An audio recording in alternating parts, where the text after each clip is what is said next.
They are very cruel, very scary. They have a bad character like a devil. These devils come from another country, Bangladesh. For generations, the Rohingya have suffered from discrimination. Around 800,000 of them are denied citizenship under a law that was passed 30 years ago. Killing, rape and physical abuse have become a daily occurrence against Muslims in Myanmar.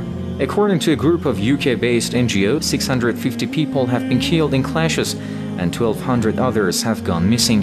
Myanmar has refused to recognize the Rohingya Muslims, who it claims are not natives, and classifies them as illegal migrants. This comes as the Rohingya Muslims are said to be Muslim descendants of Turkish, Bengali and Pathan origin, who migrated to Myanmar as early as the 7th century CE. Even Nobel Peace Laureate, the West's most favored icon, Aung San Suu Kyi, says she has no idea at all if these people are Myanmar's national. Tens of thousands of the displaced people are still living in temporary accommodation.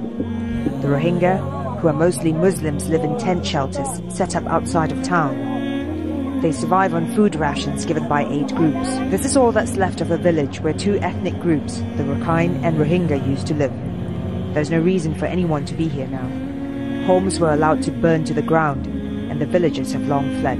In Burma, the Rohingya Muslims were massacred with the full compliance of the Burmese dictatorship's armed forces, and in some cases with their active participation. Huge numbers, hundreds, maybe thousands of Muslims have been murdered, massacred in Burma. It was a kind of tornado, a kind of tsunami which swept this marginalized people, not regarded by the Burmese dictatorship as Burmese citizens at all, not allowed to flee across the border by land or by sea to neighboring Bangladesh, an Islamic country with a government that claims to be a progressive one, has turned back the Muslims from Burma and left them adrift, literally, in the sea to die at the mercy of the Buddhist monks who've been involved in some of the worst atrocities against the Muslim people in Burma, or the goons of the Burmese dictatorship, one which was shunned for decades, and rightly so, at least officially, by most Western governments.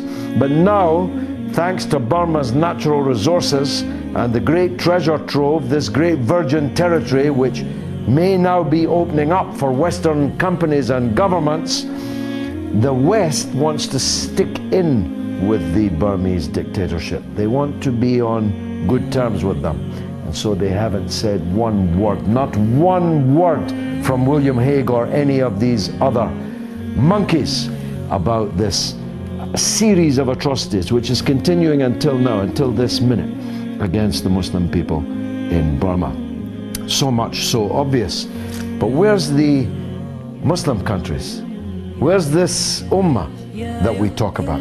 Where's this ummah that they teach us about?